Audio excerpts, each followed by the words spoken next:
La situation se tend dans le détroit d'Ormuz. Ce ne sont plus seulement les États-Unis et l'Iran qui suivaient la situation. Peu à peu, d'autres pays commencent à être impliqués, car le monde entier ressent les effets de ce qui se passe. Mark Rutte lui-même a déclaré que l'OTAN cherche déjà des moyens de répondre à la crise. Cela signifie que la situation est déjà grave et qu'on ne peut plus l'ignorer. Il y a aussi des rapports selon lesquels certains alliés des États-Unis sont prêts à aider à surveiller le détroit. Mais jusqu'à présent, aucune décision finale n'a été prise quant à la poursuite de cette opération. Les pays agissent avec prudence car ils savent que plus il y aura d'intervenants, plus le conflit risque de s'aggraver. Même sans groupe concret, l'effet des actions des États-Unis se fait déjà sentir. Le long du détroit d'Ormuz, les sites de lancement de missiles souterrains de l'Iran sont détruits un à un à cause de l'utilisation de bombes anti-bunker, ces endroits qu'ils utilisaient auparavant pour menacer les navires.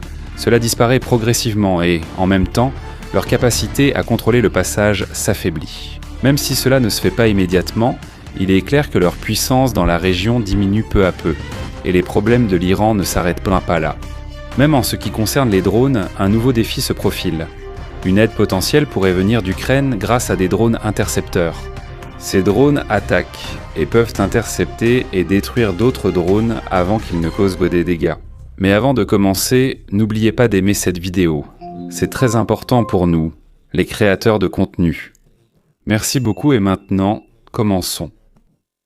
Si cette technologie est introduite dans le détroit d'Ormuz, cela rendra encore plus difficile pour l'Iran d'utiliser la stratégie des drones sur laquelle il compte depuis longtemps. À ce stade, la bataille ne concerne plus seulement la quantité d'armes. Il s'agit maintenant de la rapidité d'adaptation de la stratégie. Celui qui s'adapte le plus vite, c'est lui qui a l'avantage. Et plus la situation dure, plus une chose devient claire. Ce n'est plus simplement un affrontement entre deux pays. Cela prend de l'ampleur et d'autres pays pourraient être impliqués si la situation n'est pas maîtrisée. Soudain, l'approvisionnement en pétrole vers le Japon s'est arrêté. Et c'est là que les autres pays ont commencé à ressentir les véritables effets de ce qui se passait. Les pays qui disaient que ce n'était pas leur guerre ont peu à peu réalisé qu'ils étaient eux-mêmes touchés. Pas par les balles, mais sur le plan économique. Alors que le prix du pétrole augmentait, ils en souffraient aussi. Et c'est là qu'ils ont vu que même s'ils ne participaient pas directement au conflit, ils étaient quand même affectés. Le 19 mars, il est devenu clair que le monde entier était en état d'alerte. Le Royaume-Uni, la France, l'Allemagne, l'Italie, les Pays-Bas et le Japon ont publié des déclarations en même temps. Ils ont condamné les attaques de l'Iran. Et ils ont déclaré qu'ils étaient prêts à prendre des mesures pour stabiliser le marché de l'énergie. Et à s'assurer que le passage des navires reste continu et sécurisé dans le détroit d'Ormuz. Mais cela ne s'est pas arrêté aux paroles car le même jour, l'action a immédiatement pris de l'ampleur. Une coalition militaire mondiale dirigée par les États-Unis a été formée avec un total de 22 pays participants. Ces pays se sont mis d'accord pour envoyer des forces navales, des systèmes de défense anti-sous-marins et d'autres équipements directement dans le détroit d'Ormuz. Ce n'est plus un simple soutien, car ils ont désormais une présence réelle en mer. L'une des raisons qui ont poussé à la formation de cette coalition est la forte pression exercée par les États-Unis. Donald Trump lui-même a adressé un message clair aux alliés. Lors d'une réunion avec Shigeru Ishiba dans le bureau ovale, il a directement demandé le soutien militaire du Japon, un pays qui dépend à près de 90% de son pétrole provenant du Golfe. Pour appuyer son propos, il a mentionné l'attaque de Pearl Harbor comme un rappel de ce qui peut arriver lorsque l'on n'est pas prêt à une attaque soudaine. Ce n'était pas simplement une référence, mais un message clair qu'il n'était plus possible de rester neutre. On ne pouvait pas simplement regarder pendant que tout se passait. Si tu es concerné, tu dois agir et faire partie de la solution. Et cela signifie envoyer du soutien, envoyer des navires et aider à surveiller le détroit d'Ormuz. À ce stade, ce n'est plus seulement une question régionale. Cela est devenu un problème mondial dont l'impact se fait sentir dans chaque pays dépendant de l'énergie. Et à mesure que de plus en plus de pays rejoignent la coalition, il devient de plus en plus clair que ce qui se passe n'est plus une simple tension, mais un combat beaucoup plus important pour maintenir le flux de pétrole et éviter des problèmes économiques mondiaux encore plus graves. Maintenant, la question est de savoir comment la coalition des 22 nations va agir dans le détroit d'Ormuz. Ils n'entreront pas simplement tous ensemble sans plan. Il y a une stratégie claire qui sera divisée en 4 phases afin d'assurer que l'opération se déroule de manière ordonnée et continue. Dans la première phase, l'accent sera mis sur le déminage maritime. La coalition déploiera des navires capables de détecter les mines, ainsi que des drones sous-marins et des hélicoptères capables de les localiser et de les détruire. Des pays dotés d'une forte capacité navale, comme le Royaume-Uni et le Japon, apporteront leur aide à cet égard. Cela ne se terminera pas rapidement, car il est difficile de trouver les mines en mer et cela pourrait prendre des semaines, voire des mois. Mais même si cela ne fait que commencer, cela a déjà un effet car cela envoie un signal indiquant que des mesures sont prises pour sécuriser à nouveau la voie. Lors de la deuxième phase, l'escorte des pétroliers commencera. C'est comme une version moderne de l'opération Ernest Will, où des navires de différents pays surveilleront et accompagneront les pétroliers et les méthaniers lorsqu'ils traverseront le détroit. La responsabilité ne reviendra plus seulement aux États-Unis, mais sera partagée entre plusieurs pays. Grâce à cela, le passage des navires devient plus sûr et la peur des compagnies maritimes diminue. Dans la troisième phase, la patrouille aérienne et la surveillance seront mises en place. Il y aura une surveillance continue depuis les airs pour détecter immédiatement les mouvements des missiles iraniens, des sites de lancement de drones iraniens et des vedettes rapides de l'Iran. Cela inclut des moyens provenant des États-Unis, de l'Australie, de l'Arabie Saoudite, du Royaume-Uni et du Qatar. Grâce à ce dispositif, l'Iran aura du mal à lancer une attaque rapide, car presque tous leurs mouvements seront détectés immédiatement. La surveillance en temps réel permet une réaction plus rapide. Lors de la quatrième phase, c'est là que commencera le ciblage direct de la capacité de l'Iran à attaquer. La coalition utilisera des frappes coordonnées avec les forces aériennes et les porte-avions pour frapper les sites de missiles, les bases de drones et les endroits où sont cachées les vedettes rapides. Il ne s'agit pas seulement de sécuriser la mer, mais aussi d'éliminer la capacité de l'Iran à menacer à l'avenir. Cela signifie que ce n'est pas seulement une solution temporaire, mais une mesure à long terme. Pendant que ces phases se déroulent, la pression continue également d'augmenter. Un autre porte-avions américain est en route et des milliers de marines sont déployés dans la région. On discute aussi d'une possible opération terrestre sur l'île de Karg, clé pour les exportations pétrolières iraniennes. Il n'y a pas que des mouvements militaires, car il y a aussi un aspect économique à ce conflit. D'autres pays libèrent leurs réserves de pétrole pour éviter que les prix n'augmentent non trop. Et on encourage aussi d'autres producteurs de pétrole à augmenter leur production et à compenser le manque d'approvisionnement. Dans l'ensemble, ce n'est pas une simple opération. C'est une combinaison de pression militaire et économique menée simultanément. Et l'objectif est clair, rouvrir le détroit d'Ormuz, rétablir le flux normal d'énergie et éliminer la capacité de l'Iran à l'utiliser comme moyen de pression sur d'autres pays. La situation se détériorant dans le détroit d'Ormuz, l'Iran fait face à des difficultés militaires et économiques. Des mesures successives sont prises contre eux, telles que le gel des comptes bancaires, l'annulation des visas d'affaires et le renforcement du contrôle sur les cargaisons suspectes. À cause de cela, le corps des gardiens de la révolution islamique a encore plus de difficultés à mener des opérations à l'étranger. Leurs anciennes méthodes pour contourner les sanctions, comme l'utilisation d'intermédiaires et de sociétés écrans, sont désormais plus surveillées et souvent considérées comme illégales. À cause de cela, les entreprises mondiales ont davantage peur de traiter avec eux, donc moins d'entreprises veulent en faire affaire avec eux. En même temps, l'une des sources de revenus les plus importantes de l'Iran, le pétrole, a également été affectée. En raison du renforcement des contrôles dans le détroit d'Ormuz et de la pression continue pour réduire l'argent entrant dans le pays, les devises étrangères se font rares et, à mesure que les revenus diminuent, la situation intérieure s'aggrave. Les promesses du gouvernement concernant le développement et la sécurité disparaissent peu à peu aux yeux du peuple. Dans de nombreux endroits, l'accès à la nourriture et à l'eau potable devient difficile. Ce n'est plus un simple désagrément, mais un problème sérieux ressenti au quotidien. Avec la hausse des prix et la baisse de l'offre, contrôler la situation devient plus difficile. L'ancienne explication selon laquelle il y a un ennemi extérieur ne suffit plus, car le problème se fait désormais sentir à l'intérieur du pays, dans la vie quotidienne. Et pendant que les gens ordinaires ont du mal, il se passe autre chose au sein du gouvernement. Il y a des personnes haut placées qui commencent à sortir leur argent et cherchent des moyens de quitter le pays. Cela montre qu'ils prennent des précautions et ignorent ce qui va arriver. Lorsque les personnes qui sont elles-mêmes à l'intérieur du gouvernement se préparent à partir, il est clair qu'il y a un problème au niveau des fondations. Si l'on prend la situation dans son ensemble, le soutien attendu par l'Iran de la part d'autres pays ne se concrétise pas non plus. La Chine et la Russie n'apportent aucune aide militaire claire et restent en retrait. Face à la coalition de 22 nations dans le détroit d'Ormuz, ils préfèrent ne pas intervenir directement. Et dans une telle situation, une chose devient plus claire. l'Iran ne subit pas seulement la pression de l'extérieur, mais aussi de l'intérieur de son propre pays. Et lorsque les problèmes extérieurs et intérieurs se produisent en même temps, c'est là que commence la situation la plus dangereuse. Avec la crise qui s'aggrave, même les grandes puissances restent prudentes. La Chine, qui dépend fortement du pétrole iranien, ne peut pas simplement entrer dans un affrontement direct. Même s'ils ont besoin de cet approvisionnement, ils ne peuvent pas affronter la force combinée des États-Unis et de leurs alliés dans le détroit d'Ormuz. C'est pourquoi ils agissent discrètement et prudemment. Leurs pétroliers empruntent des itinéraires plus complexes et utilisent parfois des dérogations pour passer. Mais il est clair qu'ils évitent une confrontation directe car le prix à payer serait trop élevé. D'un autre côté, la situation de la Russie est différente. À mesure que le prix du pétrole augmente, ils gagnent plus d'argent, donc ils tirent au profit de la situation. Mais cela ne veut pas dire qu'ils peuvent agir librement. En raison des sanctions continues et de la guerre en Ukraine, leurs moyens d'aider l'Iran sont limités. Ils n'ont pas assez de puissance pour envoyer la marine ou un soutien aérien dans le Golfe.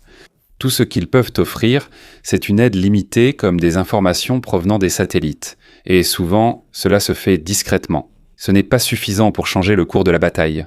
Pendant ce temps, les autres alliés sur lesquels l'Iran comptait se font à peine sentir. La Syrie reste silencieuse, tout comme la Corée du Nord. Face à la grande puissance des marines modernes présentes dans la région, ils n'ont pris aucune mesure concrète. Il est encore plus remarquable que certains des principaux pays musulmans de la région, comme le Qatar, l'Arabie Saoudite, Oman et les Émirats Arabes Unis, ne se soient pas rangés du côté de l'Iran. Au lieu de cela, ils ont préféré soutenir le maintien de l'ordre dans la région. Cela signifie que ce n'est plus simplement un affrontement entre deux camps. Ce n'est pas seulement les États-Unis contre l'Iran. D'un point de vue plus large, l'Iran fait face à de nombreux pays qui souhaitent maintenir une situation stable. C'est ici que l'on voit encore plus clairement que l'Iran est isolé. Peu à peu, il est encerclé, non seulement sur le plan militaire, mais aussi dans ses relations avec d'autres pays et sur le plan économique. Et pendant que cela se produit, une question plus importante émerge. Est-ce le début d'un changement dans la façon dont le monde fonctionne ? Une situation où les pays coopèrent plus rapidement lorsqu'il y a une menace pour la stabilité. Au fur et à mesure que les événements se déroulent, une chose est claire. Ce n'est plus simplement un conflit régional. Cela prend de l'ampleur et devient une partie d'un changement plus vaste dans le monde. C'est là que la question la plus importante va émerger.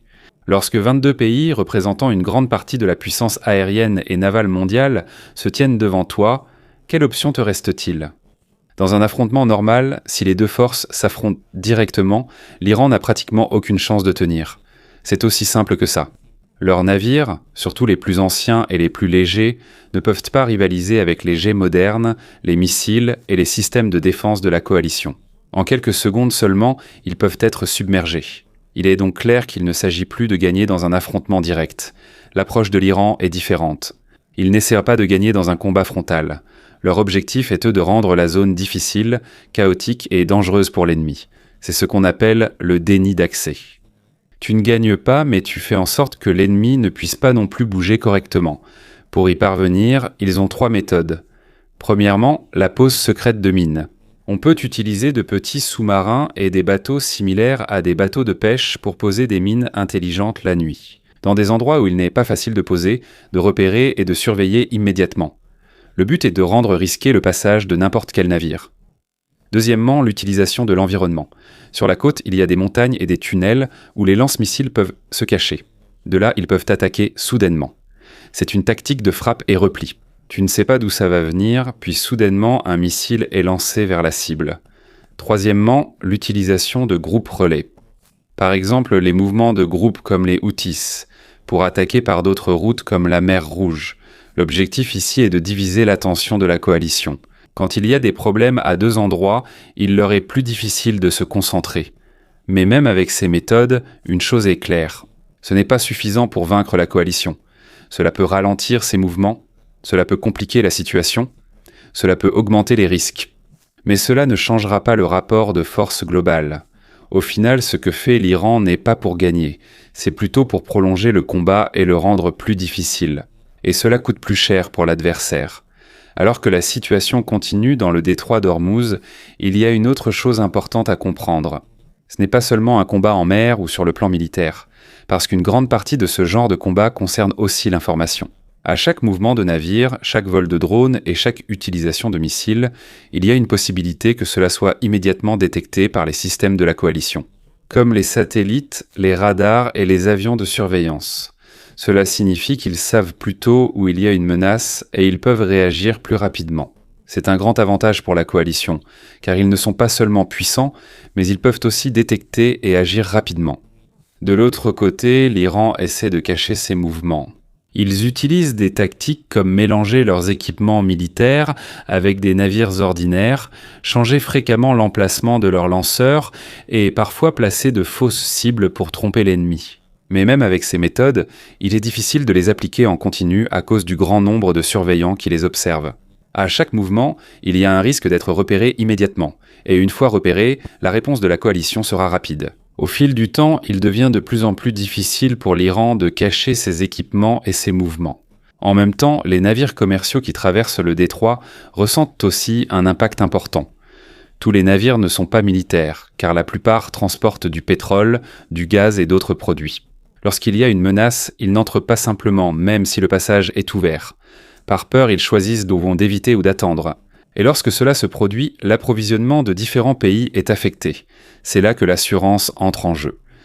Lorsque le risque est élevé dans une zone, le coût de l'assurance des navires augmente également.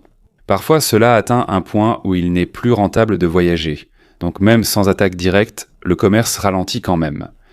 C'est l'une des raisons pour lesquelles le travail de la coalition est important, car elle ne protège pas seulement les navires, mais elle réduit aussi le risque afin que le commerce puisse reprendre son cours normal. Plus l'opération dure, plus le combat devient coûteux pour l'Iran. Ils doivent dépenser pour leur équipement, ils doivent ajuster leur stratégie et ils doivent faire attention à chaque mouvement. Pendant qu'ils font cela, leurs ressources diminuent progressivement. D'un autre côté, la coalition bénéficie d'un soutien plus large car de nombreux pays l'aident. Elle a plus de ressources et peut tenir plus longtemps. Et c'est là qu'on voit un point important.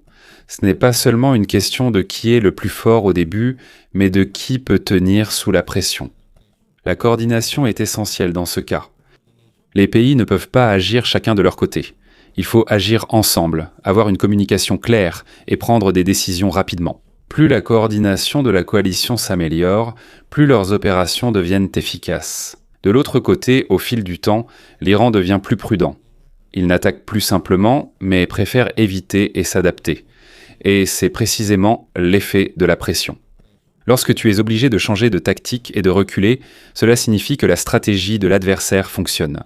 Au final, ce qui se passe dans le détroit d'Ormuz n'est pas simplement un affrontement. C'est un combat où un camp essaie de contrôler le passage, tandis que l'autre s'efforce de le garder ouvert.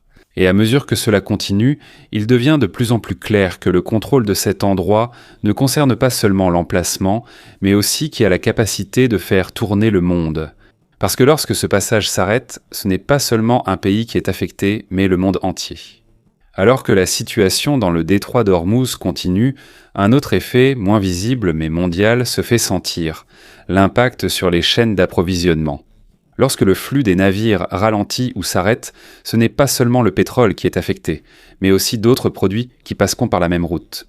Cela inclut les matières premières, la nourriture et les produits dont différents pays ont besoin au quotidien. Lorsque leur arrivée est retardée, il y a une pénurie d'approvisionnement. Et quand l'offre est insuffisante, les prix augmentent. Ce n'est pas seulement pour le pétrole, mais aussi pour d'autres produits. Ainsi, même si un pays est loin du détroit d'Ormuz, il ressent quand même l'effet sur son économie. Les entreprises dépendant de livraisons régulières de marchandises sont aussi affectées.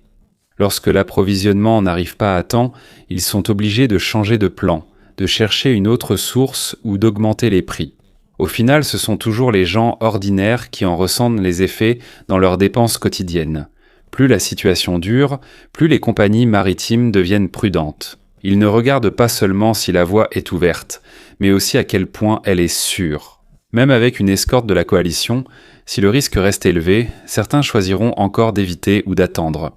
À cause de cela, il y a des changements dans les itinéraires des navires. Certains navires prennent des routes plus longues pour éviter le détroit d'Ormuz. Mais cela entraîne des trajets plus longs, des coûts de carburant plus élevés et des délais de livraison plus importants. Tout cela ajoute de la pression sur l'économie mondiale.